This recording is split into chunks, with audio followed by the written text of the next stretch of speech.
राहुल गांधी मोदी सरकार पर लगातार ये तंज कसते रहे हैं कि मोदी सरकार अडानी और अंबानी की सरकार है। पीएम मोदी को अपने दो दोस्तों की चिंता रहती है, ना कि 140 करोड़ भारतीयों की। रफाल डील को लेकर राहुल गांधी लगातार पीएम मोदी को घेरते रहे हैं। इस डील में अंबानी का नाम आया था और अब एक और डील सामने आई है जिसमें नाम आया है गौतम अडानी का। तो कैसे अडानी बन गए हैं पीएम मोदी का सिरदर्द, देखिए ये रिपोर्ट। गौतम अडानी ने मोदी सरकार को मुश्किल में डाल दिया है। पीएम मोदी की श्रीलंका के राष्ट्रपति को अडानी के फेवर में पावर प्रोजेक्ट की मांग भारी पड़ती दिख रही है।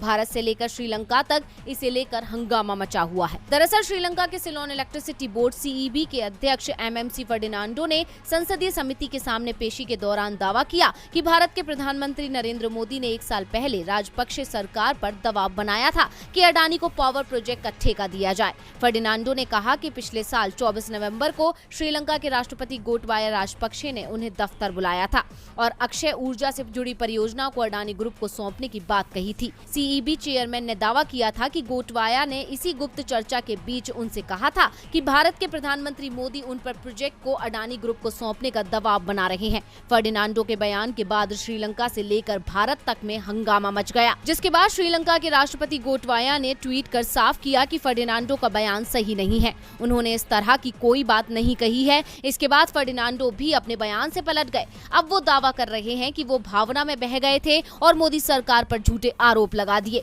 उनका ये बयान पूरी तरह गलत था। वो इसे वापस ले रहे हैं और अपने बयान के लिए बिना किसी शर्त के माफी मांगते हैं। लेकिन फर्डिनांडो के बयान से विवाद शांत होने की जगह और बढ़ गया है। लोग सवाल कर रहे हैं कि अडानी को श्रीलंका में कौन सा प्रोजेक्ट मिला है। दरअसल इसी साल मार्च में सिलोन इलेक्ट्रिसिटी बोर्ड और अडानी ग्रीन्स के बीच इस हरित परियोजना को लेकर एमओयू पर हस्ताक्षर हुए थे, जिसमें 500 मेगावाट पवन ऊर्जा का उत्पादन किया जाना है। सबसे बड़ी बात तो ये है कि श्रीलंका में भारत से सिर्फ अडानी ग्रुप ही बिजली परियोजना के लिए काम नहीं कर रहा है, बल्कि सिलोन इलेक्ट्रिसिटी बोर्ड और नेशनल थर्मल पावर कॉर्पोरेशन यानी एनटीपीसी के बीच भी कुछ समय पहले सामपुर में 100 मेगावाट का सोलर पावर पार्क शुरू करने पर समझौता हुआ है। बल्कि सिलोन इलेक्ट्रिसिटी बोर्ड और नेशनल थर्मल पावर कॉर्पोरेशन यानी एनटीपीसी के बीच भी कुछ समय पहले सामपुर में 100 मेगावाट का सोलर पावर पार्क शुरू करने पर समझौता हुआ है। एनटीपीसी सरकारी कंपनी है। ऐसे में सवाल उठ रहे हैं कि जब श्रीलंका में भारत सरकार की कंपनी काम कर रही है